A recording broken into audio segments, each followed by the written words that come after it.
Welcome to episode 2 of Cryptenomics. Me and Aaron today will be chatting about ICOs. That's definitely one of the most controversial topics of the crypto world. I would consider it to be a very frothy market, and That's a new term to me relative to finance. I have to say, can you go ahead and define that for everyone, just so that we're all on the same page? it's just a clear precursors to a bubble.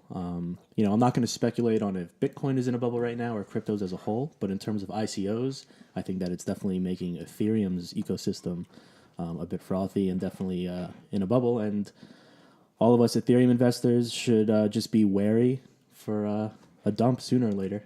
Yeah, I'm very bullish on Ethereum. I am holding a reasonable amount relative to my means, and what you brought up earlier this week, where we have all these ICOs that are now holding a significant amount of Ethereum, and I don't have the metric offhand, but it was a notable percentage of all Ethereum is held now by ICOs.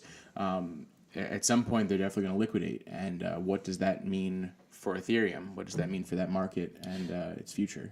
Yeah, I mean, think about, fundamentally an ICO is you getting the actual coin behind the protocol and you giving some token to someone else. So if there's a lot of scam artists and a lot of con artists and a lot of people who are trying to do projects that are overly ambitious, now they are stuck holding a crap ton of Ethereum and they could just dump it on the market if their project fails ultimately. Yeah, absolutely. Unless they're truly believers in holding, but the way these ICOs are going, it doesn't seem that way. Yeah, I agree.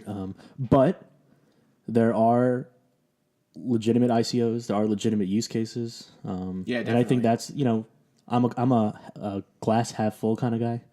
So I like looking at the upsides and that there are some honest projects and there's ways to look out for these scams and there's ways to analyze different ICOs.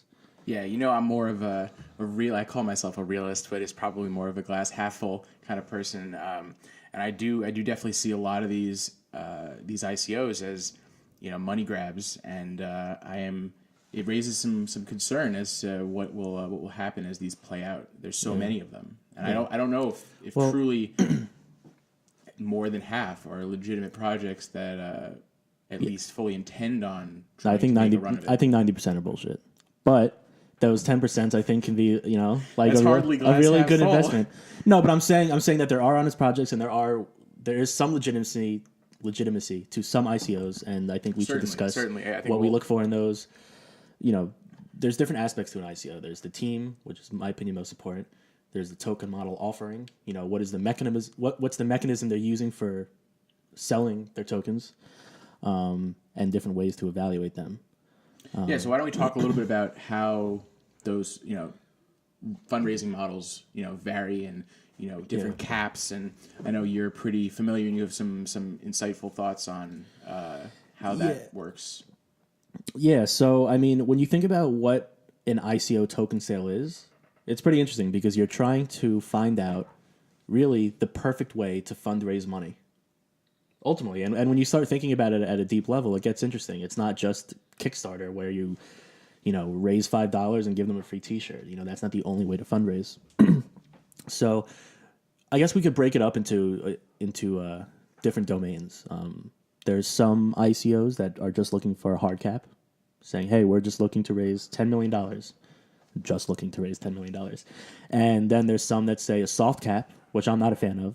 They say, "Yeah, we only need $1 million, but we'll take $5 million." Yeah. So as someone who understands raising money to run a business or start a company, you can't say I'll raise as much as you'll give me. That just doesn't work. And that's the third one, no cap. Yeah. Right. So there's the hard cap, soft cap, and then no cap, which is just I'll take however much I can get. So how does a soft cap actually differ from no cap? So a soft cap is saying that a soft cap normally has a hard cap with it. So for a soft cap, they're saying we definitely need to raise a minimum of $5 million.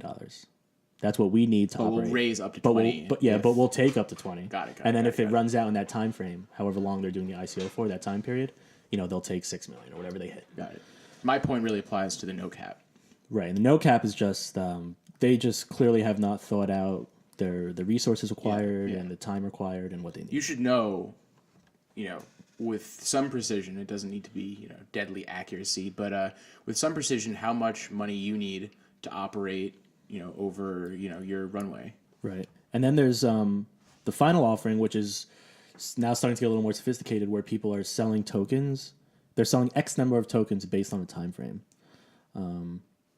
But before diving into it, I'd actually like to cite a great paper that Vitalik, Ethereum's founder, wrote a while ago analyzing these tokens. I'll link it in the description. But to summarize it, let's go through the different offerings and the issues in them. One example is MadeSafe. I like Made. It's an older coin, I think 2015 or 14. And MadeSafe, basically a decentralized internet platform, file storage platform. They raised about $7 million in 5 hours. They did a hard cap,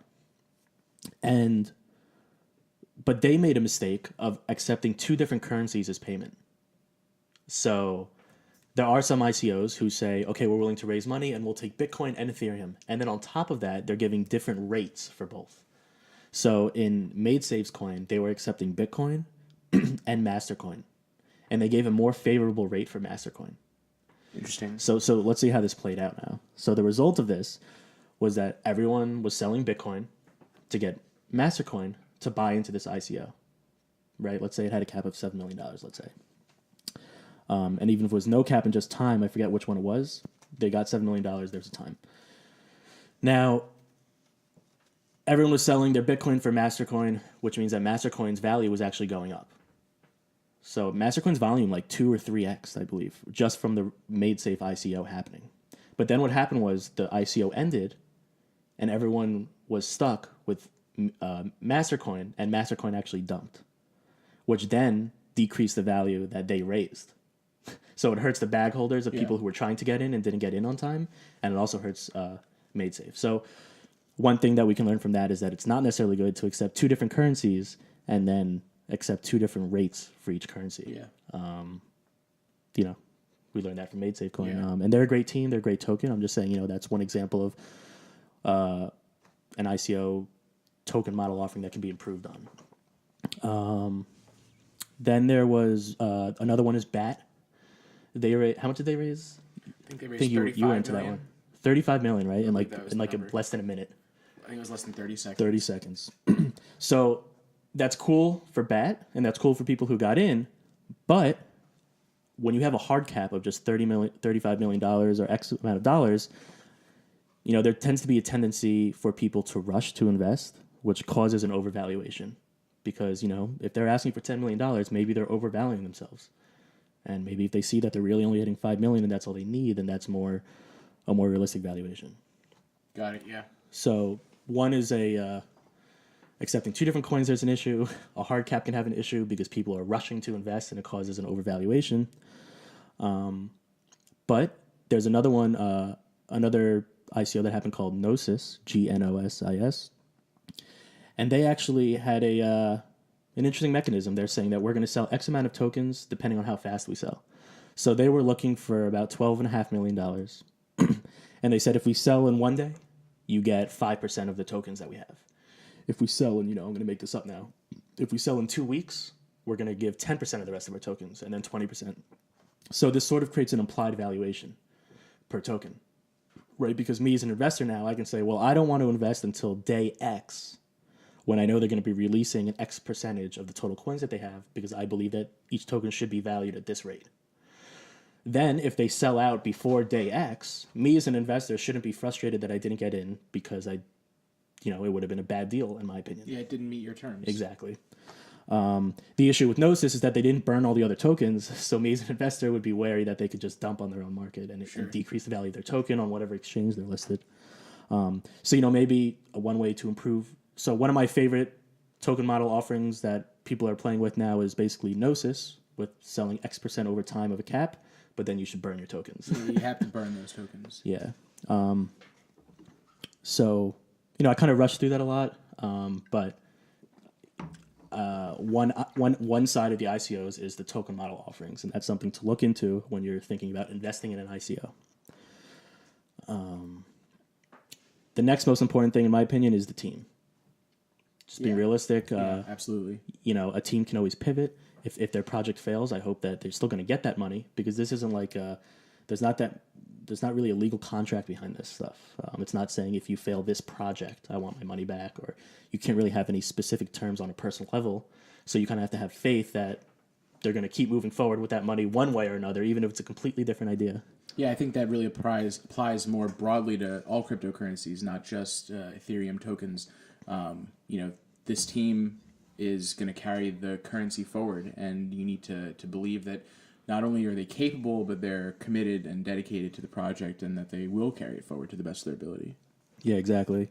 And then, so there's the token model offering style, then there's the team behind it, and then there is, should they even be ICOing? I mean, if I can take your idea and do a Kickstarter or raise money in a traditional manner, then there is no need for your token. You should not be replacing it with a Kickstarter. Yeah, we've talked about this on end, but there needs to be some utility in that token. The token needs to serve some purpose on the network, and it can't just be paying for a service run by the token founders. That doesn't, I think, in my opinion, fall in the realm of qualifying to be a token. Yeah, right. And honestly, some of them, they're so, for example, like you like GNT, right? I like GNT. Yeah, Golem.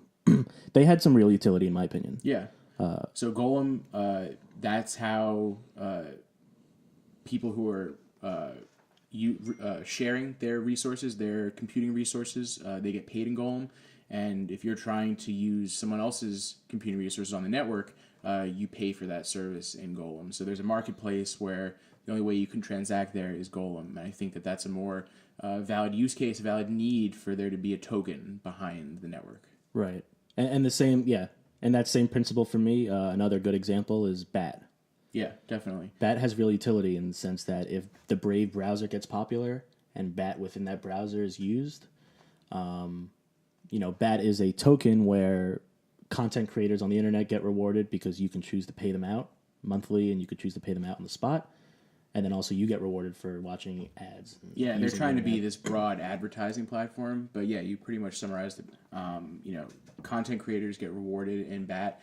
And I think that I read somewhere that, in their words, they're trying to use BAT, the token, to monetize human attention, which is definitely an interesting concept.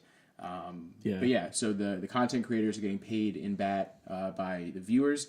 Viewers get paid by advertisers for viewing ads, and then advertisers are paying for that ad space in BAT. So I think that shows an ecosystem where that token has significant utility. The reason I'm a big believer in BAT is because, well, first off, I do want to say that I hate the name.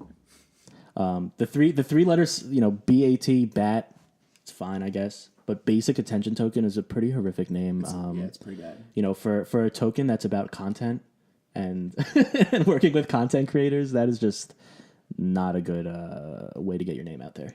Well, rebranding is all the hype these days, so yeah, maybe there'll be a rebrand pump on BAT. I'm definitely pulling for a BAT rebrand, and we'll see some movement there, and hopefully a better name as well. Yeah, so I like BAT because, think about it, how would you really raise equity for an idea like BAT? It's not that easy because you still need to have these tokens you need to have the some browser. method. I mean, the whole concept is being able to reward content creators and also more efficiently sell advertising space and more effectively direct those ads at the target audience.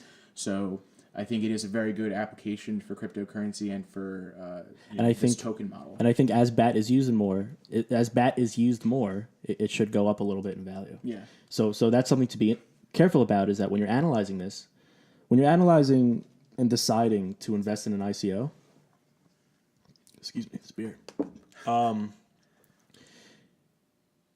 you are judging the team, you are judging if they will be successful, but more importantly, you're judging the utility of the token. And what that really means is that, yeah, the team is great, yeah, I hope they start a company and they make money, but the token is not equity in the company. So that company can be successful and they could be making revenue, but there's no price per earnings. There's no dividends happening in this, absolutely. like stocks. So they can be making money, and based on how the tokens were sold and how that economy works and how many exist and if they're being offered and how you can gain them, there could be a very successful project, but that token is still going down in value. So you have to judge the actual utility of the token within the idea, despite if it's Yeah, I agree. And on that, you mentioned the Brave browser. It's great to see that the team has produced a product so tangible. And I've used the Brave browser, and it's pretty good. Definitely a good alternative for some of the other major browsers, especially if your goal is to try and avoid ads, unwarranted ads. But if you look at the team, Brandon Eich has some questionable decisions in his past. He's definitely unquestionably technically savvy and knows what he's doing from a technical perspective. But is he the JavaScript guy? Yeah, he's the JavaScript guy. He's also the CEO of. He's a co-founder. Was the CEO of Mozilla Firefox. Right. But I've also heard that Brave software is really rather centralized, and there's a possibility that Brendan is really just using Bat as a way to pump his new browser. Because while it does use Bat, I don't know that they're actually inherently tied. I believe that Brave software is somewhat centralized, and it's actually a company. Definitely. Yeah, they are. It's not like a Tor network type. Yeah, it's not a foundation or anything. Right.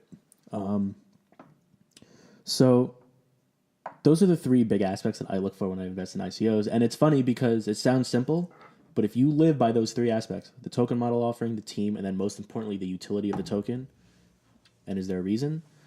That will, I swear to anyone who's looking to invest in ICOs, it will weed out 99% of them. If you sit down and aren't eager to invest, that's definitely why a lot of people lose money, because they just want to invest in shit. People in the crypto world right now are like, yeah, I'll put some money in this, I'll put some money in this, I'll put some money in this. But dude, I get hit up all the time to assist with white papers, to be an advisor for an ICO. On LinkedIn, I'm getting like 10 messages a day, and they're all crap. Out of like 100 that reach out to me, I reach back out to like one or two because they look kind of interesting and like they sort of have a real reason to do an ICO. An ICO is not a replacement for fundraising. It's a new way of doing things according to the blockchain and this new technology. It's a result of it. Yeah, I think that a lot of people are seeing this ICO market and these trends, and they're seeing it as an opportunity to just grab money. So it definitely is important to do your diligence and make sure that where you're putting your money is a trustworthy solution. And then looping back to the Ethereum conversation we had a little earlier, where we're afraid of all of these guys who raise a crap ton of Ethereum and ICOs ready to dump on the market.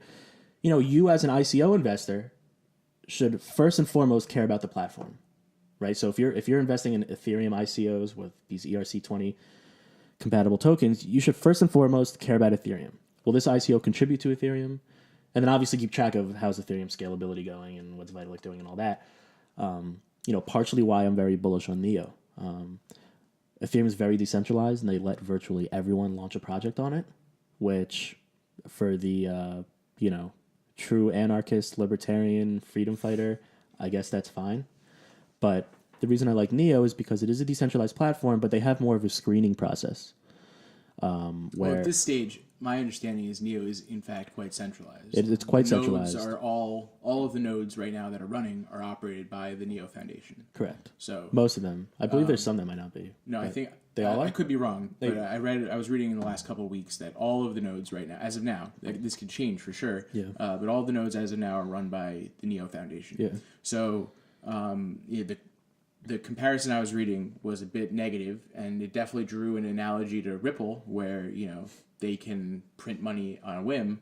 And I don't know that I would go as far as to agree with that. I think that is, again, extreme.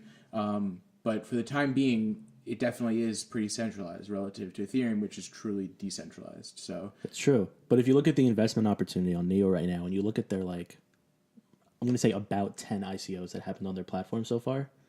Oh, I think that Neo is probably a good eight buy. I think 8 of them were extremely profitable. And they were very focused on the team, and I think that there has to be a balance between a decentralized and centralized entity when it comes to these platform tokens. I'm not talking about Bitcoin or a currency application, but when it comes to these platforms where you're basically acting like an app store, like the Apple App Store or the Google Play Store, there should be some sort of and I think that the DAO, the DAO, and those type of I think projects are this all- working on these voting rights. This all comes back to governance. but you're still relying that's on, such a like- huge issue. It's so hard to solve that problem, and we could definitely go off on a It is. huge tangent on this. But I agree. There is no perfect crypto governance solution that at least I've seen to date. But there are definitely smarter minds hard at work on that. So I'm hoping that maybe consensus will come up with something, or the Ethereum Foundation. I still believe strongly in Ethereum. Oh, me too. I have faith. I mean, they're working on the sharding. They're working on the plasma type of scaling. I think they'll figure it out. The CryptoKitties was a little frightening to me that it really did congest the network that much from one ICO. But they'll work it out. I have faith in both Ethereum and Neo, and I think that they can both coexist and have their different flavors, just like Xbox versus PS3 or the Apple Store versus the Google Play Store. I think that maybe Ethereum will be the CryptoKitties and fun type of apps with some enterprise, and maybe Neo will be focused on very large, scalable enterprise type of solutions. I mean, I see no reason they can't coexist as well. Sure. And it's funny because we're dealing with these like sort of global protocols now, where apps can be used all over the world. There can be a few of these companies servicing the world. There doesn't have to be a winner like everyone thinks there is. This is not a nation state type of thing anymore. Yep, agreed. Yeah. So there are good ICOs. There's ways to evaluate them. Now there's a lot of bad ICOs. Yeah. And some are pretty hilarious. There was the one where I'm forgetting the name of it, but there was one where it was all the same person. It was some guy with like long hair, and it was like CEO, CTO, COO, like front end dev, designer, and it was literally the same dude. This is why you do more than a cursory glance at the white paper before investing. Look at the team. And they raised money. Look at the team. Make sure that it passes a internal sanity check, and that everything looks above board. What was the other one with Ryan Gosling? Murawski. That was the one where Ryan Gosling was actually, or someone with a uncanny. It wasn't his similarity name. to him. An uncanny resemblance. Uncanny resemblance. He was there to the dimple. He was there to the temple. Yeah. He was their lead designer. So Wow. I didn't know Ryan Gosling was front end guy, but hey. Yeah, hey, and they raised $830,000, and now they don't have a website, and no one knows where they are. I think they have disappeared. So it's crazy that someone with the picture of Ryan Gosling raised almost $1 million in an ICO. That shows how desperate people are to throw money in. But a bigger one that I think is worth discussing, and this may cause some controversy, but Tron, I don't see this as a quality ICO. I think if you try and review this in its history, there's a lot of questionable events that have happened. It was pumped by John McAfee, which I don't think did anything truly positive for it, except... You want to talk controversial, dude. John McAfee is toxic to this environment. I'm sorry, dude. That guy he does not give a fuck, dude. That guy does not give a shit. He's never given a shit. He's just pumping been his ICOs. MO for the last 20 years. He's just pumping shit blatantly on Twitter. Just pumping shit, and it's really bad for the environment, and he has a lot of followers, and there's a lot of scam artists that are taking advantage of him, and it's bad. But what am I gonna do? Yeah, but keep going. Yeah. No. All right, yeah, keep going now. So Tron raised $70 million. $70 million. Yeah. That's so much money. And if you look at their website, they allude that they do things, that there's a purpose to this coin. It has something to do with content creators, and that sort of a network seems to be in a bat-ish space. And they've inked some deals with significant entities in China. I was looking into, there's a Chinese equivalent of Netflix. I would butcher the name if I tried right now. But they seem to have a deal with them. I couldn't find too much information. They seem to have a deal with everyone. Yeah, I couldn't find too much tangible information as to what's really going to come of this. But the website is very poorly worded. I get that it's an Asian, not company, but organization. But when you raise $70 million, spend the money to have a proper translator translated into English. There's broken sentences. It doesn't make sense. It's really hard to judge. And then you go to the team page, and the team page is still all in maybe Chinese. I'm not sure exactly. But it's totally intelligible, and I can't say that that's a good investment based on what I've seen to date. Yeah, no, I agree. And yeah, that's about all I have to say about ICOs, to be honest. Yeah, I think we hit on a lot of the the big points. Yeah, I wanted to keep it brief. I mean, at the end of the day, I just wanted to point out how obvious it is that there's a lot of novice investors in the space, and it's making a lot of these sophisticated investors reluctant and apprehensive to join the ecosystem because they're seeing Moon Lambo everywhere and Ryan Gosling raising over $1 million on an ICO. He raised just shy Of it, yeah. So yeah. Once again, guys, if you're going to look to invest in ICOs, I'm still into ICOs. I still, like to assist ICOs, but 99% of them don't have token utility, and that is the most important thing besides the team. Yeah.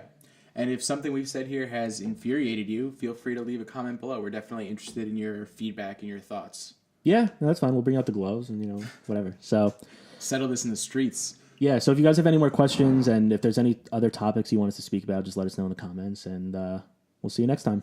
Sounds good. Thanks, guys. All right, bye.